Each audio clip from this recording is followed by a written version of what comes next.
tidak sesuai ekspektasinya, itu bukan berarti beda dengan yang dia bayangkan. Apa yang dari Tuhan, sekalipun bermula sederhana dari apa yang ada di tangan, ujungnya nanti selalu melampaui perencanaan kita dan selalu melampaui apa yang kita bayangkan. Jangan mulai dengan bayangan, berhenti halusinasi. Nasi itu udah halus, dihalusi lagi jadi bubur. Buka kacamata hitammu, jangan mulai dengan yang muluk. Lihat kiri kananmu, apa yang Tuhan percayakan, mulai dengan itu. Nanti ketika Anda berjalan dengan Tuhan, menoleh ke belakang dan berkata, wow, aku mulai dengan 5 roti 2 ikan, gimana nih 5.000 orang makan? Melampaui yang kau bayangkan, bukan tidak sesuai dengan yang kau bayangkan. Kecuali Kitab Kisah Para Rasul pasal yang ke-16 ayat 5 ayat 4 sampai 15. Nanti saya telusuri ayat per ayat. Nanti berhenti di mana, tolong ingatkan saya kalau saya lupa. Judulnya, tema khotbah saya di ibadah sekarang ini adalah melampaui yang aku bayangkan.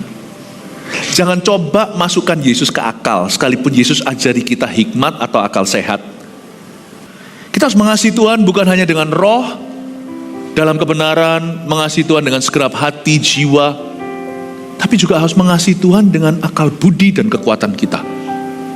Mencintai Tuhan itu gak boleh berdasar emosi atau feeling saja, tapi harus disengaja. Meskipun demikian, Tuhan mau dirumuskan, tetap gak bisa masuk ke akal budi kita seluruh, karena otak kita itu cuma segenggam tangan. Mana bisa kita mengerti Sang Pencipta alam semesta? Makanya itu kalau kita mau hidup dalam tuntunan Tuhan, kita harus belajar dituntun Tuhan dalam perkara yang kita sudah tahu dan perkara yang kita belum tahu. Ikut Yesus itu suka duka, kaya miskin, sakit sehat. Waktu kita gak mengerti, Tuhan ku percaya rencanamu indah, walau saat ini tak ku mengerti, tetap percaya rencananya indah. Hubungan dengan Tuhan itu gak sebatas pengalaman hidup kita. Hubungan dengan Tuhan itu sampai mati. Di perkara-perkara yang biasa buat kita dan situasi yang luar biasa, kita juga harus setia sama Tuhan Yesus. Kita akan belajar dari Paulus, gimana dia menemukan perlahan-lahan kehendak Allah. Mencari kehendak Tuhan itu gak ada orang yang tahu persis 100%, karena kita masih melihat samar-samar di kaca. Orang imannya paling sempurna di dunia ini tetap gak sempurna. Gak ada yang melihat Tuhan wajah ke wajah. Kita semua itu hidup oleh iman. Orang benar akan hidup oleh imannya. Jadi kita semua harus belajar. Mari kita sekarang menyelidiki Paulus, bagaimana dia mengenali kehendak Tuhan perlahan-lahan. Mari kita lihat ayat 4. Paulus menyeberang ke Makedonia. Dalam perjalanan keliling dari kota ke kota, Paulus dan Silas menyampaikan keputusan-keputusan yang diambil para rasul dan para penatua di Yerusalem dengan pesan supaya jemaat-jemaat menurutinya. Demikianlah jemaat-jemaat diteguhkan dalam iman, dan makin lama makin bertambah besar jumlahnya. Berhenti di sana, ayat 4 dan ayat 5. Perjalanan misionaris Paulus mungkin gak relevan buat kita semuanya, karena kita mungkin tidak mendapatkan panggilan yang sama, pergi keliling negara dan benua, lalu membawa Injil. Tapi Yesus berkata dia adalah jalan. Berarti perjalanan Paulus sama Yesus adalah perjalanan kita dengan Tuhan. Cuman kalau Paulus kan pergi ke negara-negara, manca benua ceritanya. Tapi kalau kita ini kan perjalanan kehidupan. Jadi kalau kita baca Alkitab Kisah Para Rasul contohnya, jangan merasa ini untuk pendeta. Setiap ayat ini untuk jemaat. Wah, aku gak relevan. Kalau Paulus ini gak terlalu berbicara, wong dia itu perginya ke negara-negara, sedangkan pekerjaanku tetap. Aku ini pomah di kota. Tetap sama. Perjalanan adalah perjalanan. A journey is still a journey. Our life is a journey with God. Kehidupan kita adalah sebuah perjalanan dengan Tuhan untuk menemukan kehendak Allah. A journey with God to find His will, to discover His plan, untuk kita mengerti rencananya. Jadi kalau kita baca Alkitab, ini semua relevan. Jadi waktu saya baca tentang Paulus, relevan untuk hidup saya, relevan juga untuk ministry saya, karena pelayanan saya juga dibawa Tuhan kemana-mana. Tapi saya percaya ayat ini juga berbicara tentang Anda. Mari kita lihat dalam perjalanan Paulus, missionary journey atau perjalanan misionarisnya. Paulus itu ternyata juga menemukan kehendak Allah itu perlahan-lahan. Dia harus belajar juga, dan belajar juga dari tanda kutip kesalahan. Dia juga sama seperti kita. Kadang-kadang kita itu merasa, jadi pendeta enak ya, deket sama Tuhan. Nggak ada, semua kita juga harus belajar dari kesalahan. Mari kita sekarang mengerti dulu bagaimana caranya kita itu mengalami tuntunan Allah. Ayat 4, dalam perjalanan keliling dari kota ke kota. Ke kota mana? Paulus harus tanya Tuhan. Anak muda, jodohnya siapa? Harus tanya sama Roh Kudus. Kerjaanku, kerja apa? Setelah menemukan pekerjaan, mendapat permasalahan, mendapatkan tantangan, tetap harus dengar-dengaran dengan Tuhan. Menikah sama suami dan istri, masalah setiap pasangan berbeda-beda, karakternya pun tak sama. Gak semua wanita, sekalipun mereka adalah kaum Hawa, tapi gak semua perempuan itu tipenya sama. Gak semua laki-laki juga. Setiap keluarga punya kondisinya sendiri-sendiri. Seperti Paulus jalan keliling dari kota ke kota, dia perlu dengar-dengaran dengan Tuhan.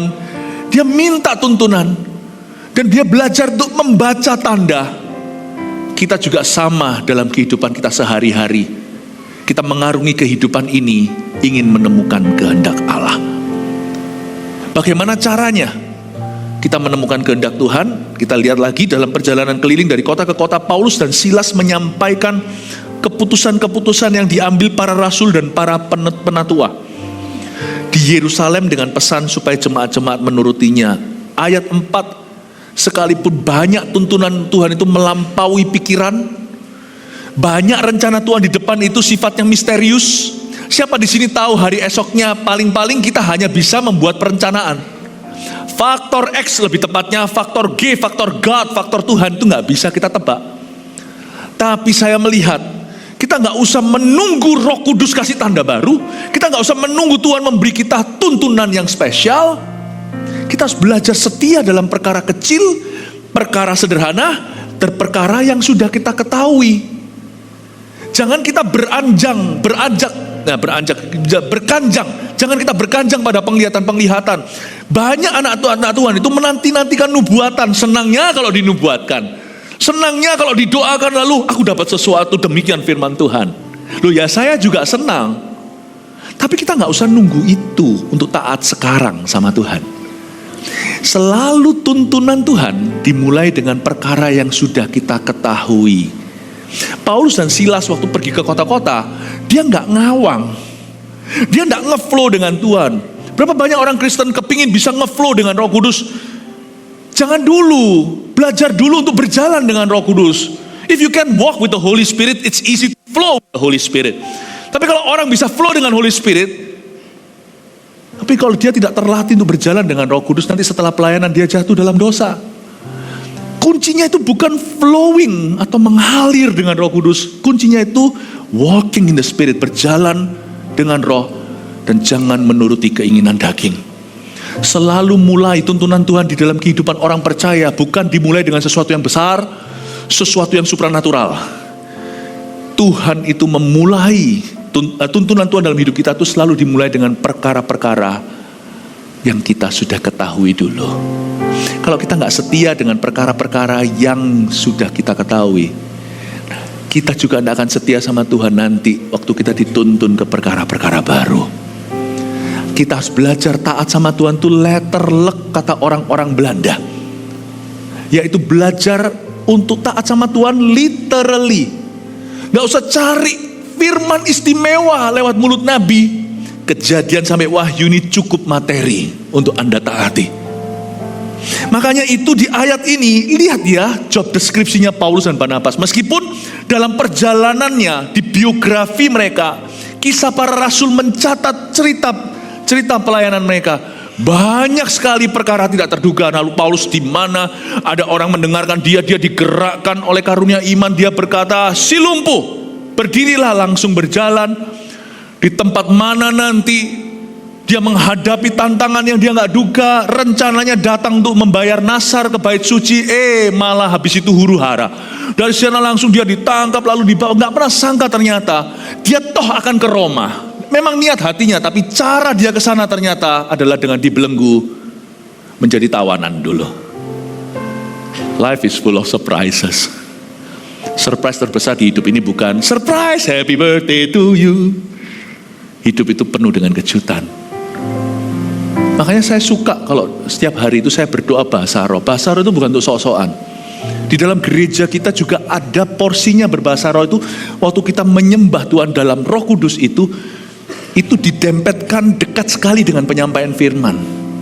Karena waktu kita berdoa seperti itu, kita ungkapkan rahasia hati kita kepada Yesus. Itu adalah klimaks penyembahan di setiap ibadah. Orang berkata mau bahasa roh di rumah aja, gak usah di gereja. Gereja ada tempat, ada porsinya. Lain cerita kalau pengumumannya pakai bahasa lidah, nah itu salah. Orang berbahasa roh itu untuk berdoa. Gereja adalah rumah doa. Ada tempatnya, kecuali kalau bahasa roh itu stand alone. Isinya ibadah itu bahasa roh doang. Lalu gak ada penjelasan firman. Orang bingung gak dibangun apa-apa. Orang baru datang kira kita gila. Makanya bahasa roh itu di dalam konteks bukan pengumuman, announcement gereja. Bukan greeting di depan, tetapi di dalam penyembahan. Kalau ada orang berbahasa roh itu tadi menyembah, kalau Anda belum menerimanya, berbahagialah untuk mereka. Kita juga bisa menyembah dengan akal budi kita, tapi mereka diberi karunia lebih gitu loh. Dan jangan merasa bahasa roh kok di sini, jangan GR dulu, dia tidak ngomong sama dirimu, dia ngomong sama Tuhan. Tidakkah setiap jemaat punya hak atau berhak? Setiap ibadah itu punya ada satu porsi, nggak ngikuti WL-nya lagi atau worship leader-nya. Setiap orang itu langsung terhubung dengan Kristus. Bukan karena lagu ciptaan gubahan siapa, bahkan yang pakai royalti. Bahasa roh juga mulai bunyi lagi ketika kita masuk ministry time. Setelah firman, kita mendoakan. Gimana saya bisa doakan orang sebelahnya? Bahkan kalau itu adalah keluarga Anda pun Anda tidak tahu rahasia hatinya. Bahasa roh di gereja kita ditempatkan di posisi-posisi menyembah dan berdoa. Posisi menyembah dan berdoa. Dan saya suka berbahasa roh tiap hari. Karena waktu saya berdoa dalam bahasa roh, saya mempersiapkan diri untuk tuntunan-tuntunan Tuhan yang saya belum ketahui. Atau untuk kejadian-kejadian tidak terduga di hidup saya. Seringkali saya upload dulu. Seperti misalnya kalau orang itu upload Netflix. Anda nggak tahu di dalamnya ada film apa aja. Tapi Anda upload dulu. Bahasa roh itu seperti upload semua borongan. Nanti setelah itu dituntun Tuhan perlahan-lahan, hari per hari, jam per jam. Saya suka sekali berdoa di dalam bahasa roh. Secara pribadi, selain di samping kalau di gereja ada porsi, ada tempatnya, ada bahasa roh di gereja kita itu pada tempatnya. Misalnya tadi salah satu ibadah, saya masih memberikan sebuah tantangan. Gak apa-apa sih orang masih belajar, tiba-tiba ada bahasa roh keras di sana, seperti saingan saya bicara, di situ juga bicara. Akhirnya dengan sopan saya bilang tolong tenang. Tapi nanti ketika kita mulai doa, setelah firman saya berkata, ayo semuanya doakan orang-orang yang meresponi altar call tadi, meskipun altar call-nya tidak maju, tapi di kursi, kita berbahasa roh, jangankan cuma satu, itulah waktunya jangan tenang, semua kita berbahasa lidah yang sudah bisa. Gereja itu ada porsinya, tempatnya. Dan kalau di rumah saya suka berbahasa roh sendiri, saya berdoa, karena bahasa roh itu adalah sebuah jenis doa yang kita bisa doakan sesuatu yang bahkan otak kita belum bisa nangkap. Nggak bisa nangkep. Otak kita nggak bisa nangkep. Anda hanya bisa doakan perencanaan. Ada rencana, ada doa. Tapi Anda tidak bisa doakan kejadian. Itu hanya roh Anda yang tidak dibatasi dengan waktu. Roh Anda yang tidak dibatasi dengan pengetahuan. Nah, ini saya suka berbahasa roh karena itu mempersiapkan saya untuk the unknown. Perkara-perkara yang belum saya ketahui. Tapi tuntunan Tuhan tidak dimulai dengan sesuatu yang kita tidak ketahui. Tuntunan Tuhan itu selalu bermula dari sesuatu yang kita sudah ketahui. Makanya itu Paulus dan Silas akan menghadapi setan lah, ketemu sama orang-orang tertentu lah, nanti dalam cerita ini akan ketemu dengan Lydia lah. Itu sudah disiapkan untuk perkara-perkara yang belum terduga, yang melampaui akal budi pikiran. Dia sudah dipersiapkan lewat doanya untuk tuntunan Tuhan yang melampaui semua imajinasi, pokoknya melampaui yang aku bayangkan. Tapi dia nggak nunggu sampai titik itu. Dia belajar setia dengan apa yang sudah ada di tangan. Banyak orang itu matanya tertuju ke 5.000, 5 roti 2 ikan di tangan dibuang-buang. Kalau kita mau mengalami tuntunan Tuhan penuh, mulai dengan sesuatu yang kau dan aku sudah tahu. Dan mereka tahu keputusan-keputusan yang diambil oleh para rasul, para penatua di Yerusalem, itu yang mereka bawa dari kota ke kota dan mereka beritakan Injil, plus mereka menjelaskan pada setiap gereja, setiap kota yang mereka kunjungi, apa yang menjadi keputusan bersama gereja mula-mula. Paham ya? Selalu mulai dengan sesuatu yang sudah Anda tahu. Selalu mulai dengan itu. Karena itu, tuntunan Tuhan selalu mulai dengan sesuatu yang sudah menjadi tugas tanggung jawabmu. Tuhan, kenapa Engkau belum menuntun aku?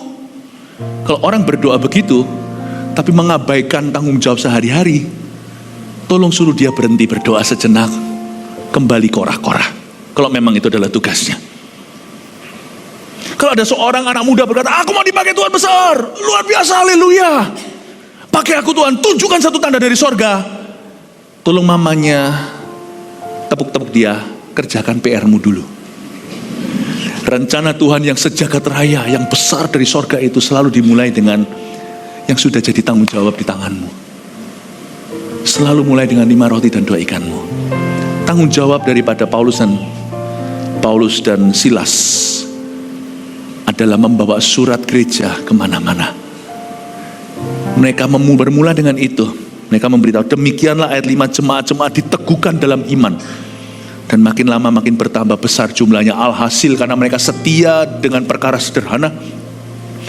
Karena mereka itu setia pada perkara-perkara yang sudah ada di tangan mereka. Mereka melakukan tugas mereka. Melakukan tanggung jawab mereka. Tidak heran jemaat diteguhkan. Gak usah orang yang super spiritual, tapi orang yang berbuah dalam kebenaran. Tidak butuh orang yang super diurapi, yang berjalannya agak ngawang. Haleluya. Tapi orang yang mendarat dan melakukan tugasnya. Orang Kristen yang bertanggung jawab, itulah permulaan, itulah garis start. Go back to your ordinary life. Lihat apa yang belum kau lakukan, yang sudah Tuhan percayakan. Belajar hargai itu dulu. Belajar hargai. Mungkin kita minta Tuhan pakai kita terhadap 1.000 orang, tapi 1, 2, 3 di sekeliling kita tidak pernah kita perhatikan. Bapak ibu saudara, when you want to obey God, Anda jangan mulai dengan misteri. You obey God literally. Letter luck apa yang sudah Anda ketahui. Nanti ya, orang-orang di sekelilingmu akan dibangun. Seperti di perjanjian baru di sini, jemaat-jemaat itu diteguhkan dalam iman. Makin besar, bertambah besar jumlahnya. Saya jadi ingat ayat, kalau seseorang itu setia dalam perkara kecil atau perkara sederhana, kepadanya akan diberikan perkara-perkara besar. Kau setia dengan 1 talenta, 2 talenta, bahkan 5 talenta diberikan, aku akan memberimu 10 kota. Tuhan tidak berjanji memberkati mimpimu. Tuhan bahkan tidak berjanji memberkati visimu. Allah hanya berjanji memberkati persiapanmu. Ingat perumpamaan yang Yesus berikan. 5 gadis yang bijaksana, 5 gadis yang bodoh. Sama-sama punya pelita, ingin menyongsong mempelai pria. Sama-sama gede hatinya. Cuman bedanya satu yang membedakan berkat Tuhan dan tiada berkat, yaitu minyak olinya. Sama-sama punya mimpi gede. Yang satu bawa minyak, yang satu mengentengkan, yang satunya hanya bermimpi doang. Lihat bedanya. 5 gadis bijaksana itu masuk diundang dalam pesta menjadi orang besar. 5 gadis bodoh di luar sana ketuk pintu pun tidak dibukakan. God never promises to bless your dreams. Keep dreaming if you will. Silakan bermimpi, Tuhan tidak akan memberkati. Tuhan memberkati pelurumu. Tuhan memberkati minyakmu. Tuhan memberkati persiapanmu. God only promises to bless your preparation. Makanya kalau saya berkata pakailah aku ke bangsa-bangsa. Cukup ngomong sekali sama Tuhan. Tuhan tidak tuli, Tuhan mendengarkannya. Lalu belajarlah bahasa Inggris sungguh-sungguh, grammarnya jangan salah-salah. Tuhan pakai aku ke China. Belajarlah bahasa Chinese, karena di sana mereka nggak ngerti bahasa Jawa. Tuhan tidak akan memberkati orang yang keluarkan mimpi ke surga. Cukup sekali perkataan pertama itu visi. Dan setialah letter luck dengan visimu. Persiapkan dirimu baik-baik. Di perkara-perkara alami itu, kalau kita setia, akan ada restu dan berkat supranatural menyertainya. Kayaknya 5 roti 2 ikan itu cuma dipecah-pecahkan. Kan Yesus tidak nurunkan halilintar, lalu keluar asapnya, lalu tiba-tiba roti itu boom, jadi 5.000 roti. Yesus melakukannya dengan memecah-mecah. Proses normal.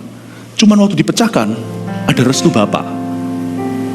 You're doing something natural with supernatural blessing on it. Merinding saya. Anda melakukan sesuatu yang alami, biasa di mata orang, belajar, studi, tekun, kerja, masuk ke toko lagi, dibersihkan produknya, memperlakukan setiap customer dengan sebaik-baiknya, kapan bisa keluar hutang. Gak masuk hitung-hitungan, tapi Anda diajari Tuhan bahwa aset termahal adalah manusia. Anda memperlakukan customer Anda dengan mengorangkan mereka. Gak tahu gimana nanti ujungnya ini bisa ketemu. Masalahku gimana? Ada penyelesaian. Tapi Anda cuma setia dalam perkara sederhana. Aku harus mengasihi tetanggaku, mengasihi sesamaku manusia seperti diriku sendiri. Dan Anda tidak tipu mereka. Anda tidak manipulasi, tidak memanfaatkan orang. Hutangnya segudang, jualnya retail pelan-pelan. Anda layani satu. Tidak mengeluh setelah keluar. Anda berkata, terima kasih Ci, nanti lain kali kembali ya. Orang senang berbisnis dengan Anda. Masuk ke dalam ruang doa Anda. Setelah Anda hitung uangnya, Anda mesti menangis, Tuhan ini kurang. Gak mungkin aku bisa kembalikan hutang. Anakku pun mungkin akan diambil oleh pegadaian. Seperti cerita Elisa dan minyak buli-bulinya yang tidak pernah berhenti mengalir. Anda jangan kaget suatu hari Tuhan membuat sesuatu mujizat yang Anda tidak duga. Tuhan tidak suruh Petrus bayarlah ikan itu dari uang yang turun dari sorga. Dia berkata, kamu kan nelayan, pergilah sekarang, pancinglah ikan di Danau Galilea yang ada jutaan ikan itu. Ikan pertama kau ambil, buka mulutnya, bayarlah bea bait suci untuk aku dan kamu. Hah?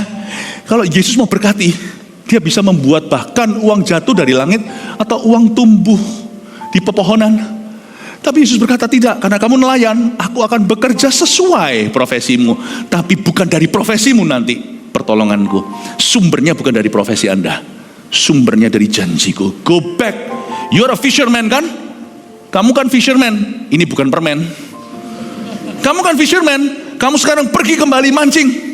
Nelayan ya mancing. Kalau kamu adalah petani ya saya suruh bercocok tanam. Pergilah memancing. Kalau Ishak kan petani, bercocok tanam, maka di negeri Filistin dia mendapatkan 100 kali ganda. Go back to fishing. Kembali memancing. Waktu kamu mancing, kamu jual. Tapi nanti kamu akan membayar bea bait suci ini, hai Petrus. Bukan karena hasil penjualan ikan, bahkan ikan ini pun tidak akan sempat kau jual. Aku akan memberkati lewat profesimu, tapi bukan dari profesimu. Ayo, masuk akal nggak? Nggak masuk akal. Sudah jangan dicerna. Saya itu pernah nolong doakan keluarga yang sudah sungguh habis-habisan. Akhir tahun tutup buku.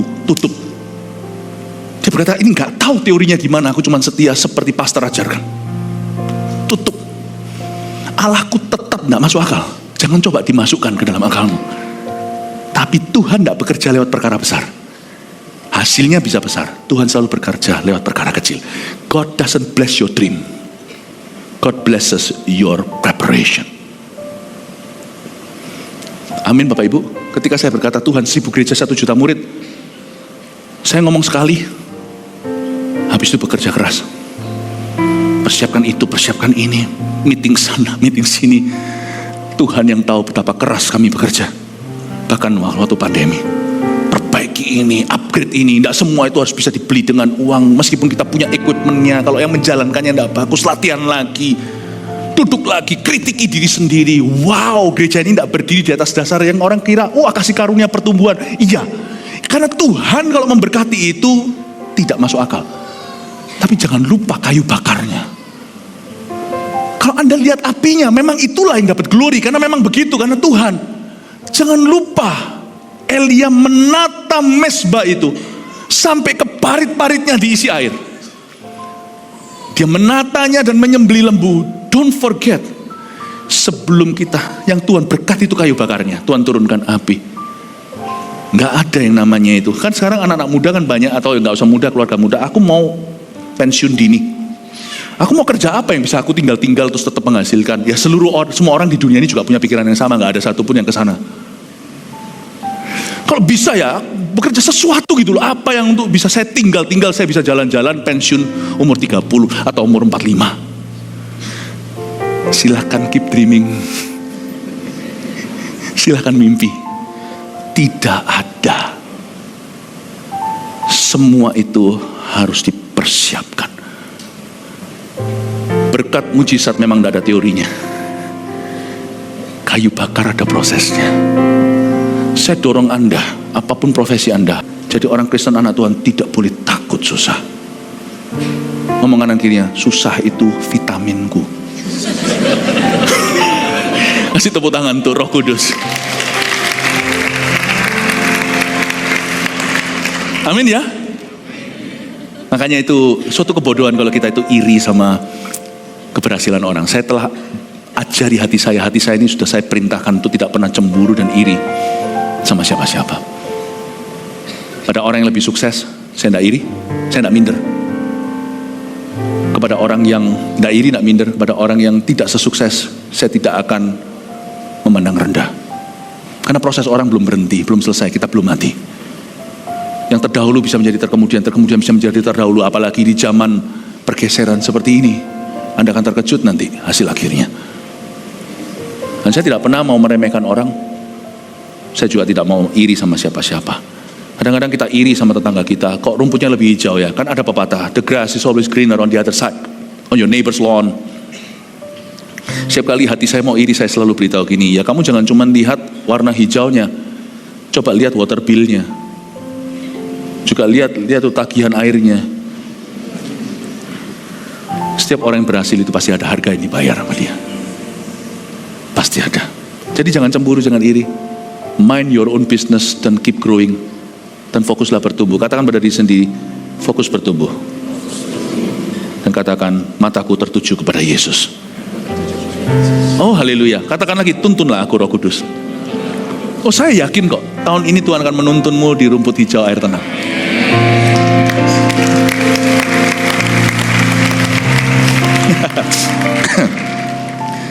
Ayat 45 sudah jelas ya. Lihat itu job description-nya rasul-rasul. Kalau kita baca Paulus kayaknya wah mendapat terang dari sorga lah segala. Tapi ternyata very ordinary ya. Ini loh tugas sehari-harinya. Dia bawa surat itu, dia meeting dengan gereja-gereja, lalu dia tata semuanya pelayanan pada porosnya. Semua mujizat yang lain itu bonusnya.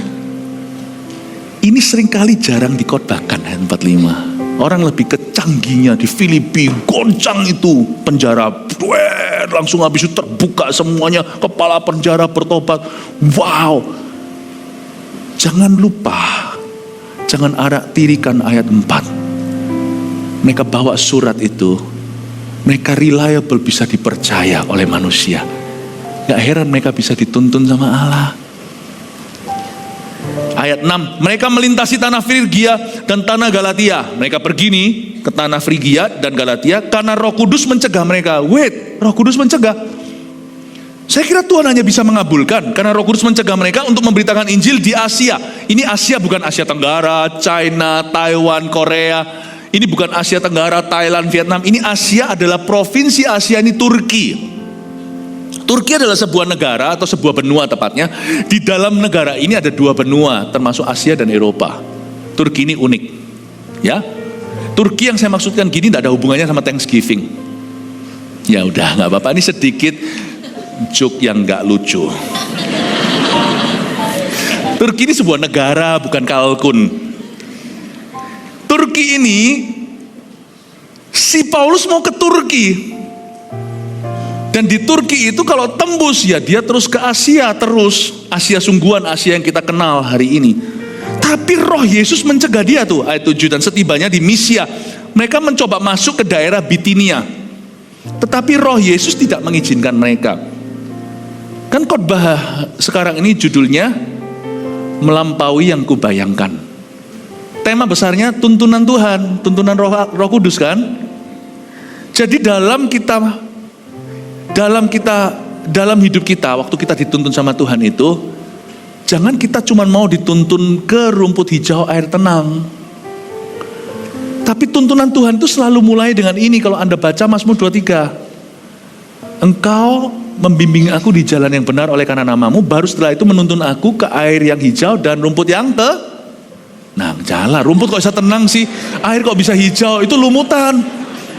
Sedikit pancingan memastikan bahwa Anda ada pikirannya di gereja. Tapi sebelum dituntun ke rumput hijau dan air tenang, selalu dibimbing ke jalan yang benar. Don't forget this. Banyak orang itu mau berkatnya, tapi nggak mau bayar harganya. Nggak bisa. Kadang-kadang Tuhan mau memberkati kita, tapi Tuhan tidak mau. Bukan karena Tuhan tidak rela. Tuhan ingin dan rindu, tetapi kita hidupnya belum benar. Gimana, how can I bless you kalau pikiranmu salah tentang aku? Berapa banyak orang yang salah paham sama Tuhan. Bagaimana bisa kalau prinsip hidupmu terbolak-balik semua? Jadi penting sekali dalam kita memahami tuntunan Allah, kita juga harus mengerti isi hatinya. Kita harus tahu pasti seperti kita bisa membedakan merah dari putih. Apa yang tidak diperbolehkan untuk Tuhan. Sebelum kita minta yes-nya Tuhan, pelajari juga no-nya Tuhan. Hari itu Paulus diajari, kamu gak boleh masuk ke Misia, Bitinia, kamu gak boleh masuk ke Asia. Kamu gak bisa ke sana. Tuntunan Tuhan tuh gak selalu ke yes terus. Kadang-kadang Tuhan menuntun kita dalam sesuatu, dan kadang-kadang Tuhan menuntun kita pada no-nya. Tuhan tuh gak selalu hanya mengabulkan doa, kadang-kadang Tuhan mencegah kita. Tuntunan Tuhan tuh gak bunyi yes, yes, yes melulu. Kadang-kadang Tuhan akan tunjukkan pada kita apa yang tidak berkenan kepadanya. Beberapa orang belajar untuk mengerti kehendak Tuhan setelah dia mempelajari dulu apa yang bukan kehendak Tuhan. Beberapa orang belajar langsung dari firman, itu yang pintar. Tapi tidak sedikit di antara kita benjut-benjut dulu baru tahu bahwa Tuhan tidak berkenan tentang hal itu. Betul kan? Tapi bagaimanapun juga saya bersyukur, mau benjut-benjut pun, mau babak belur, tetap akhirnya orang itu mengerti kehendak Tuhan dan berakhir baik. Allah bekerja sama mendatangkan kebaikan kalau kita masih mau belajar dari Dia. Hari itu Paulus diajari, Roh Kudus mencegahnya, kamu tidak boleh masuk Asia, tidak boleh masuk Bitinia. Jadi kita juga harus mengerti apa yang mendukakan hati Allah. Tuntunan Tuhan itu tidak selalu di perkara-perkara yang terlalu besar. Saya jadi ingat pemazmur berkata, Tuhan, aku mau menenangkan diriku seperti anak yang disapih. Anak disapih itu umur 3 ke atas sudah gak perlu lagi baby digendong terus. Kalau mamanya keluar dari ruangan dia tidak langsung nangis, dia tahu mamanya ada di sana. Dia berkata, aku tidak mau berpikir sesuatu yang terlalu muluk, terlalu besar Tuhan. Aku mau menjadi anak yang disapih, belajar percaya seperti anak yang disapih dekat ibunya. Saya ingin Anda untuk mengerti dulu, tuntunan Tuhan memang luar biasa, tapi selalu dimulai dari perkara biasa. Hari itu Paulus mempelajari yang Tuhan larang dalam hidupnya. Jangan muluk-muluk dulu minta sesuatu. Anda sudah setia enggak untuk menjauhi hal-hal yang Tuhan larang di hidupmu? Sudah belum? Jangan-jangan kalau kita nggak clear soal itu, nanti kalau jatuh cinta, ngeroh pun jadi, Tuhan suruh aku jadi sama istri orang itu. Kadang-kadang loh kita itu seperti mau tepuk jidat. Kasus-kasus counseling itu kan banyak, tapi saya tidak bocorkan siapa-siapa karena ini kasus yang saya buat aja. Tapi pasti ada di dunia. Ini cuma sekedar cerita, bukan kejadian sungguhan. Orang kalau jatuh cinta kan bisa nggak objektif. Bisa aja suami orang dia rasa Roh Kudus kasih itu ke dia. Loh, zaman ini sekarang banyak yang kayak begini. Yang lebih gila gak sedikit, yang mengatasnamakan Tuhan untuk berbuat kejahatan. Bahkan firman Tuhan pun ditawar, dinegosiasi karena mendengar suaranya. Ini tuntunan ilahi. Mana mungkin Allah menuntunmu kepada sesuatu yang dia larang dalam firman. Jangan berzina, ya kan? Berapa banyak orang membenarkan dosanya karena dia berkata dia mengaku dia dituntun sama Tuhan. You must be very clear dulu lah, belajar setia dulu. Hal-hal yang Tuhan bilang jangan di hidupmu, hal-hal yang Tuhan bilang salah, udah jangan dinego. Gak perlu lagi minta peneguhan. Aku minta peneguhan dari sorga. Jangan sampai nanti kalau Anda nyetir mobil membuat kemacetan. Waktu di sana lampu hijau, Anda gak jalan. Kenapa? Aku minta peneguhan dari Menteri Perhubungan. Itu SIM-nya dapat dari mana itu? Beli atau apa? Bukan, jangan kita itu ngeflow di jalanan. Di jalanan perlu ngeflow, kadang-kadang kita perlu kreatif. Gimana ini mundurnya, gimana. Tapi pastikan Anda baca buku rambu dulu. Hal-hal yang sesudahnya Anda tahu sebelum dapat surat izin mengemudi, harusnya sudah Anda dan saya pelajari. Kita harus tahu larangan dulu. Kalau ada lampu kuning, itu bukan berarti genjot cepat sebelum merah. Kita harus ngerti rambu itu bicara apa. Bapak ibu saudara, banyak orang Kristen masih belum jelas. Minta tuntunan lebih dari Tuhan. Dengan perkara-perkara yang dia larang, dia kompromi terus di situ. Come on lah. Saya tidak minta sesuatu yang muluk-muluk dari Tuhan. Seperti anak yang disapih dekat ibunya. Saya sungguh-sungguh cuma berkata sama Tuhan, ajari Philip. Saya kalau doa sama Tuhan Yesus, untuk tahu diri.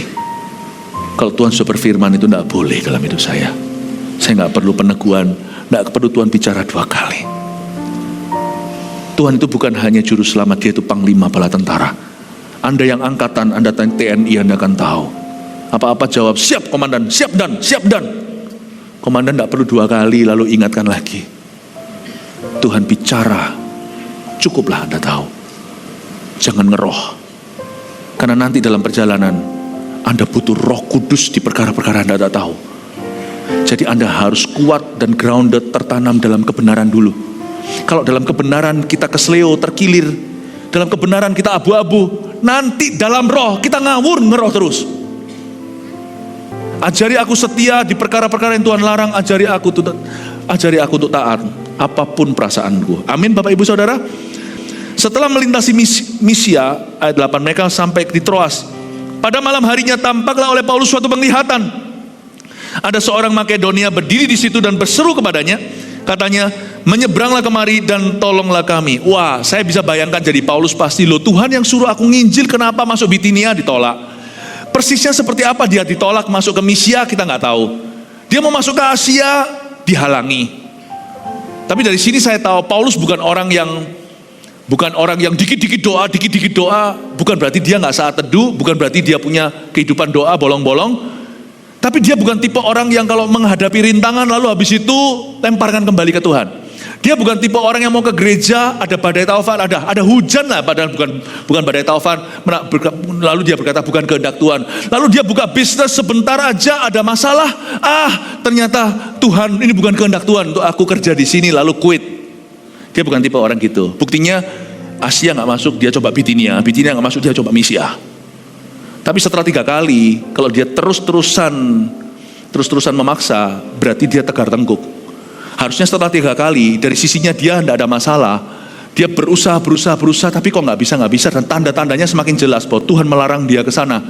Pasti ada ceritanya, cuman Paulus yang tahu, nggak ditulis di dalam firman. Pasti ada tanda-tanda terlalu ketarai bahwa Tuhan tidak menghendaki dia masuk ke situ. Bukan karena dia takut penjara, bolak-balik dia pergi kemana-mana termasuk Filipina, nanti Makedonia, dia dipenjarakan akhirnya.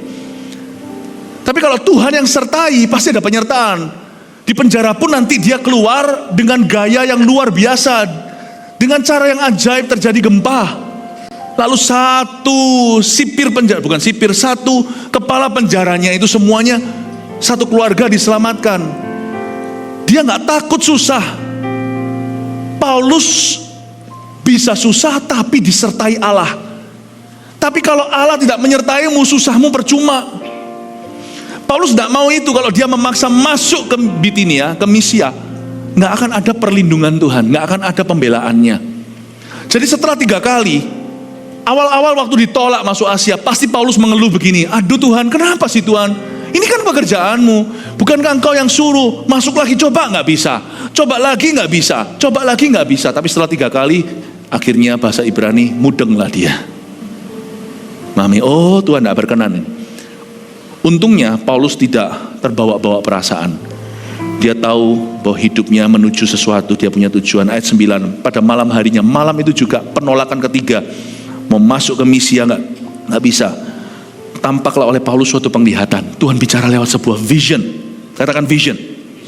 Saya tunjukkan bahwa vision tidak sempurna.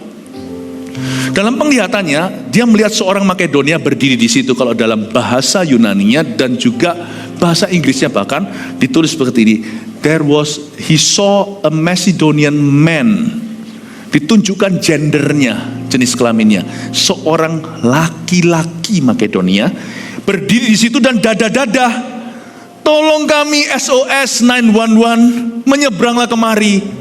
Dan Paulus langsung mengambil kesimpulan. Coba melihat ayat yang ke-10. Setelah Paulus melihat penglihatan itu, segeralah kami mencari kesempatan untuk berangkat ke Makedonia. Karena dari penglihatan itu, kami menarik kesimpulan bahwa Allah telah memanggil kami untuk memberitakan Injil kepada orang-orang di sana. Perhatikan, Paulus lihat sebuah vision penglihatan. Dia kurang rohani apa? Orang ini deket Paul sama Tuhan. Nanti di kapal karam, Yesus bahkan berdiri di sisinya. Di kota tertentu dia dianiaya, Yesus berdiri lagi di sisinya. Nih orang sama Tuhan tuh kayak hubungannya jasmani. Gak seperti kita yang hubungannya hanya rohani. Tapi dalam visionnya ini kok meleset ya kalau Anda baca. Nanti waktu dia ke Filipi, dia gak ketemu laki-laki, dia ketemu Lydia. Lydia itu perempuan. Ternyata Paulus pun belajar untuk melihat tanda. Dan Paulus melihat penglihatan itu, ayat 10, dia langsung mencari kesempatan untuk berangkat. Paulus bukan tipe orang malas. Dia tahu dia harus bekerja untuk Tuhan. Dia tidak ada kesempatan untuk merenungkan dulu kenapa aku benar, kenapa aku salah. Orang yang gak bisa maju adalah orang yang selalu mengevaluasi dirinya di setiap langkah. Itu orang yang gak percaya diri. Dikit-dikit evaluasi diri dulu gimana. Nggak usah. Kalau Anda sudah bergulir dengan Tuhan, rodanya sudah berputar terus sama Tuhan. Asal Anda punya mesbah setiap pagi, mesbah saya setiap pagi saya berbahasa roh, saya baca Alkitab, tiap pagi saya lakukan itu. Ya. Nanti waktu perjalanan hidup saya dituntun Tuhan, gak sedikit-sedikit, tunggu ya guys, tunggu ya, waktu meeting misalnya, tunggu ya, saya mau doa dulu, 1 jam lagi. Gak dikit-dikit kembali ke ruang doa. Kau bawa apa yang di dalam ruang doamu ke kehidupanmu sehari-hari. Dan berani mengambil kesimpulan, berani mengambil keputusan. Karena Tuhan berjalan denganmu, sekalipun Anda dan saya tidak tahu segala sesuatu. Dituntun Tuhan itu gak usah sedikit-sedikit langsung kembali ke ruang doa. Kecuali kalau memang Anda tidak berdoa. Kalau kita gak berdoa ya bangunlah mesbah doamu. Kok bolong-bolong kenapa? Gak ke gereja ya? Kembali ke gereja melayani Tuhan. Tapi kalau kita sudah punya mesbah doa, jangan dikit-dikit kembali ke ruang doanya. Itu yang membuat banyak orang tidak bisa menjadi pemimpin yang bagus. Karena dikit-dikit dia berkata aku doa dulu, dikit-dikit aku doa dulu, nggak berani ngambil keputusan, tidak berani menarik kesimpulan. Karena ayat 10 dikatakan kami menarik kesimpulan. Kita tidak boleh, dalam bahasa Inggrisnya jump into conclusion, tidak boleh membuat konklusi itu nanti tunggu Tuhan. Tapi kita harus bisa menarik kesimpulan dan mengambil keputusan yang terbaik saat itu. Tuntunan Tuhan itu tidak selalu menunggu Tuhan menuntun. Kalau kita sudah jalan dengan Tuhan, berani ambil kesimpulan, berani ambil keputusan. Tuntunan Tuhan itu tidak selalu, tunggu dulu aku mau dengar lagi, tunggu dulu aku mau dengar lagi. Kalau Anda sudah berdoa, ambillah keputusan. Gak mungkin kita ngawur, karena orang yang berdoa sudah dipenuhi firman. Gak mungkin dia mengambil suatu keputusan yang mendukakan hati Tuhan secara sengaja. Dare to make a decision. Sekalipun kita tidak maha tahu, sekalipun kita, are you ready? Gak pernah bisa pasti detik itu, atau hari itu, bahkan bulan itu. Apakah keputusanmu itu sudah 100% kehendak Tuhan atau bukan? Tapi kalau kita sudah disertai dengan sifat yang tekun, berani susah, berani mati, berani berjuang, gak takut kegagalan, jangan takut deh ambil keputusan. Tuhan beserta. Kalau Tuhan tidak menyertai persis keputusan itu, nanti Tuhan arahkan keputusan yang lain. Tapi bukan karena Anda quit, tapi karena Tuhan buka pintu sebelahnya nanti. Dia mau masuk Bitinia nggak bisa, Misia nggak bisa, masuk ke Asia nggak bisa. Dituntun Tuhan akhirnya ke Makedonia. Haleluya. Coba kalau Paulus quit waktu disuruh masuk Bitinia, waktu dicegah masuk Bitinia, dia berkata, sudahlah, nggak usah gini-ginian lah. Nggak ketemu Makedonia, nggak ada cerita mujizat di Filipi, penjara yang dibuka, nggak ada gereja Filipi berdiri di sana, seorang perempuan yang punya roh tenung dilepaskan, nggak ada. Kita nggak boleh jadi quitter. Tuntunan Tuhan itu tidak dimulai dengan Tuhan menuntun selalu. Kalau kita sudah jalan sama Tuhan, kita nggak perlu merasakan tuntunan Tuhan baru membuat keputusan. Kalau kita ecek-ecek kaki di kolam, hari panas mungkin dingin airnya, tapi kalau kita sudah diving, kalau kita sudah menyelam, apakah Anda masih merasa basah? Kalau Anda sudah menyelam, nikmatilah. Siapa di sini pernah menyelam? Angkat tangan. Saya cerita ya, saya pernah sekali menyelam. Tak cerita ya? Boleh? Gak apa-apa kok, di luar masih hujan, jadi Anda tidak bisa pulang. Saya menyelam, di depan saya itu ada ikan, itu loh, paus yang dodot itu loh, gede banget, mulutnya takut. Luar biasa, saya tidak rasa basah. Saya menikmati ciptaan Allah. Wow, ajaiblah Tuhan, seperti lagu him yang kita nyanyikan tadi, tiba-tiba gelap. Saya kira saya dimakan sama ikan, ternyata siapa matikan TV?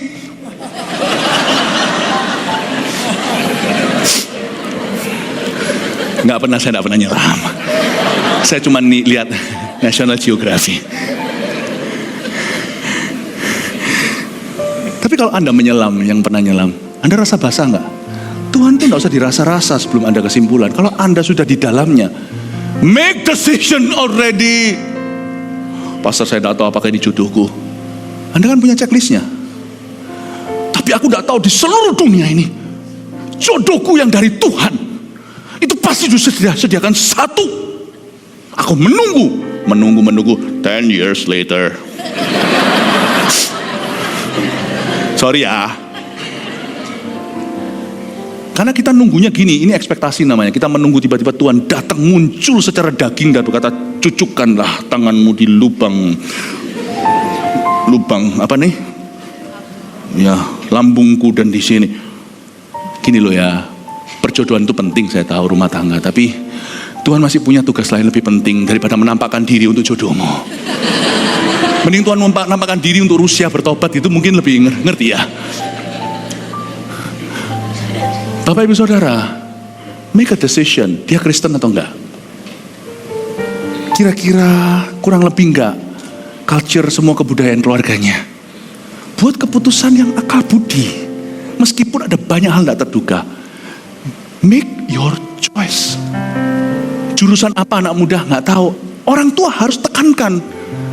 Anak mudanya enggak tahu, orang tuanya harus jadi pengintai dulu. Makanya ada 2 pengintai kan masuk Kanaan. Papa mama itu nggak tahu segala sesuatu, tetap keputusan anakmu, tetapi Anda harus bisa pengaruh. Kalau papa mamanya sama-sama nggak punya clue, celaka keluarga itu. Bukankah orang tua itu pengintai yang paling indah untuk masuk ke anak-anaknya? Anda mesti doa, dan Anda punya pengalaman. Anak Anda belum sampai di taraf Anda tahu dunianya. Anda harus jelaskan bidang ini gimana nak, bidang itu gimana. Menurut pengalaman dan hemat papa mama, ini begini loh papa mama lihat dari teman-teman. Kasih dia materi. Jangan, Pastor Philip, saya sering kali doktong gitu. Anak saya jurusan apa? Jawaban saya bahasa Yunani, Yambo. Lalu tiba-tiba datang dalam kamar ini, Tuhan ngomong apa sama? Ya saya bisa. Tuhan tuh bisa tuntun dengan cara tak terduga. Saya tidak meremehkan itu bahwa Tuhan mampu. Bolak-balik Tuhan bekerja dengan cara begitu sungguhan, bahkan melampaui akal budi, melampaui yang kita bayangkan. Saya pernah dituntun Tuhan untuk nuntun orang lain itu dengan cara yang dianya terkejut, saya juga sama terkejut. Dia bilang, kok kamu tahu, kok Anda tahu Pastor? Kok Pastor tahu? Saya juga berkata, kok benar? Sama-sama kagetnya. Tapi hidup itu enggak melulu soal kaget-kagetan. Hidup itu tanggung jawab. Lalu Anda pelajari, ini sangat indah loh. Coba baca lagi, setelah Paulus melihat penglihatan itu, segeralah kami mencari kesempatan. Langsung dia beli tiket kapal untuk berangkat ke Makedonia. Karena dari penglihatan itu garis bawahi, kami menarik kesimpulan. Dia gak 100% tahu. By the way, saya kasih bocoran, meleset tuh visinya. Bukan laki tapi Lydia. Dia lihatnya pria berjanggut, ketemunya wanita pakai rok. Paulus salah kah? Menurut saya dia gak salah. Gak salah. Tuhan kalau kasih penglihatan tuh gak memberitahu pada kita kilometer berapa. Memang dia ketemu Lydia, tapi gara-gara Lydia, satu keluarga kepala penjara laki-laki Filipi itu diselamatkan. Dia ketemu pria yang dia lihat di penglihatan, tapi di kilometer nanti. Untungnya dia gak kaku. Yang aku lihat laki kok. Waktu dia lihat Lydia di luar kota, dia berkata, bukan kamu, bukan kamu. Gak jadi tuh gereja Filipi. Karena dua orang pertama yang dia selamatkan selain Lydia adalah seorang perempuan lain di Filipi yang punya roh tenung, yang dia usir gara-gara itu masuk penjara. Majikannya kan kehilangan rezeki karena dia punya roh tenung. Dia bisa guamia. Setelah itu buyar semua keahliannya. Nomornya berapa? Beli nomor. Langsung buyar semuanya. Tiba-tiba dia sadar, yang dia menangkan cewek lagi. Zaman itu belum emansipasi, perempuan itu tidak dihargai, pahami. Yang bergengsi itu menangkan laki-laki. Zaman dulu ada satu tempat yang namanya sinagoga, ya, terdiri dari berapa kakak, misalkan 10 kakak kepala keluarga, hitungannya itu pria. Jadi dia ketemu Lydia ini tidak termasuk pertobatan seharusnya, tapi dia menobatkan seorang perempuan. Lalu perempuan lagi, punya roh tenung lagi. Kalau Paulus kaku, semua harus sesuai dengan ekspektasi, semua harus sesuai dengan pengertiannya. Kalau dia bersandar pada pengertiannya, nggak akan ketemu sama laki-laki yang dalam penglihatannya, karena dia ketemu melulu perempuan, wanita lagi. Bapak ibu saudara, don't judge God too soon. Jangan menghakimi suatu situasi, apalagi Allahmu terlalu dini. Lalu kami bertolak dari Troas dan langsung berlayar ke Samotrake, dan keesokan harinya tibalah kami di Neapolis. Dari situ kami ke Filipi, kota pertama di bagian Makedonia. Ini suatu kota perantauan orang Roma. Filipi adalah kota perantauan orang Roma. Di kota itu kami tinggal beberapa hari. Saya kasih sedikit nilai sejarah. Di Filipi, kota itu adalah kota perantauan orang Roma. Saya pernah pergi ke pelayanan di London, di suatu gereja orang-orang barat di sana, tapi pergi ke satu kota namanya kota Bath. Bath itu artinya bathroom atau kota mandi. Disitulah dulu banyak orang Roma pergi mandi di sana karena ada sumber air panasnya. Oke? Jadi kota-kota rileks, tapi kota-kota tempat perantauan Roma ini antikristus semuanya. Mereka itu sangat-sangat memuja kaisar. Jadi waktu masuk ke Filipi, Paulus sudah berbunga-bunga. Yes, Tuhan menuntun aku ke Makedonia. Makedonia itu provinsi, Filipi itu kota. Waktu dia masuk ke Filipi, waktu masuk ke kota, misalnya kalau seumpamanya ke Manado, Anda masuk kota, kalau jalan darat akan muncul kalimat, torang semua basudara, kita semua bersaudara. Misalnya kalau Anda masuk ke Ungaran kota apa? Lupa ya. Ungaran kota murni, kota suci apa, nggak tahu. Mesti ada tulisannya. Nah, Filipi ini kota, tulisannya begini, no new religion allowed. Paulus belum menitis gereja, kekristenan belum sampai ke sana, masuk sudah diberitahu no new religion allowed. Tidak ada agama kepercayaan baru boleh di sini. Kami orang Roma menolak keras. Dia berkata, salah kali Tuhan. Mungkin maksudnya Makedonia itu jenis ice cream. Tuhan suruh saya makan ice cream kali, bukan ke kota itu. No religion, no new faith allowed. Ayat 13 saya mau selesai. Pada hari Sabat kami keluar pintu gerbang kota. Paulus, Tuhan suruh aku ke Filipi, ke Makedonia. Aku sudah doa loh. Makanya itu perlu fleksibel sekalipun kita sudah doa, karena Tuhan gak pernah salah. Resepsi kita ini loh gak sempurna. Ya, suara orang itu oke-oke aja, tapi halo, sinyal. Kitalah yang bermasalah. Paulus pun dapat masalah, tapi waktu dia masuk ke sana, Dia tidak kecewa dan dia keluar gerbang kota pada hari Sabat, hari Sabtunya Yahudi. Kami menyusur tepi sungai dan menemukan tempat sembahyang Yahudi yang sudah kami duga ada di situ. Wah, berbunga hatinya. Mungkin nggak di dalam kota, di luar kota. Ada nih di pinggiran kota. Saya melihat di sini ada tempat mereka itu berdoa. Berapakah? Waktu dia duduk di sana, setelah duduk kami berbicara kepada perempuan-perempuan yang ada berkumpul di situ. Nggak ada prianya. Salah gender kali. Masa visiku tuh gender confusion ya? Masa visiku tuh kebingungan gender ya? Jelas-jelas Tuhan berkata, saya melihat laki-laki dada-dada. Tolong kami. Seorang dari perempuan-perempuan itu yang bernama Lydia turut mendengarkan. Ia seorang penjual kain ungu dari kota Tiatira, seorang businesswoman yang beribadah kepada Allah. Tuhan membuka hatinya. Bukan seorang pria Makedonia, seorang wanita Makedonia di luar kota pinggiran Filipi. Sehingga ia memperhatikan apa yang dikatakan oleh Rasul Paulus. Lydia dibuka hatinya, diselamatkan Tuhan, seorang businesswoman. Sesudah ia dibaptis bersama dengan seisi rumahnya, ia mengajak kami, katanya, jika kamu berpendapat bahwa aku sungguh-sungguh percaya kepada Tuhan, marilah menumpang di rumahku. Dia paksa tinggal di rumah kami. Ia mendesak sampai kami menerimanya. Ayat 15 adalah hari pertama CG di Filipi. Itulah cikal bakal gereja di Filipi dan surat Paulus kepada Filipi. Lalu habis itu turun lagi, nggak usah dibaca. Waktu itu ada seorang hamba tenung waktu Paulus lagi jalan-jalan ke pasar. Nah, dia diikuti oleh satu orang yang kesurupan tapi tidak gila. Tapi dia terus baca meramalkan Paulus tengking dia masuk penjara. Lalu kemudian jemaat pertamanya dimulai dari gempa bumi di dalam penjara, semua pintu terbuka. Bapak, Ibu, Saudara, Paulus akhirnya berkata, waktu dia keluar dari Filipi, dia berkata, I see. Hebat ya Tuhan itu ya. Berarti Paulus salah? Tidak sesuai ekspektasinya. Itu bukan berarti beda dengan yang dia bayangkan. Apa yang dari Tuhan, sekalipun bermula sederhana dari apa yang ada di tangan, ujungnya nanti selalu melampaui perencanaan kita dan selalu melampaui apa yang kita bayangkan. Jangan mulai dengan bayangan, berhenti halusinasi. Nasi itu udah halus, dihalusi lagi jadi bubur. Buka kacamata hitammu. Jangan mulai dengan yang muluk. Lihat kiri kananmu. Apa yang Tuhan percayakan, mulai dengan itu. Nanti ketika Anda berjalan dengan Tuhan, menoleh ke belakang dan berkata, wow, aku mulai dengan 5 roti 2 ikan, gimana nih 5.000 orang makan? Melampaui yang kau bayangkan. Bukan tidak sesuai dengan yang kau bayangkan, kecuali yang kita bayangkan dosa, tapi melampaui. Pelajari satu kata ini. Saya rasa kata ini adalah janji dan rema Tuhan. Hidup Anda, pekerjaan Anda, untuk keluarga Anda.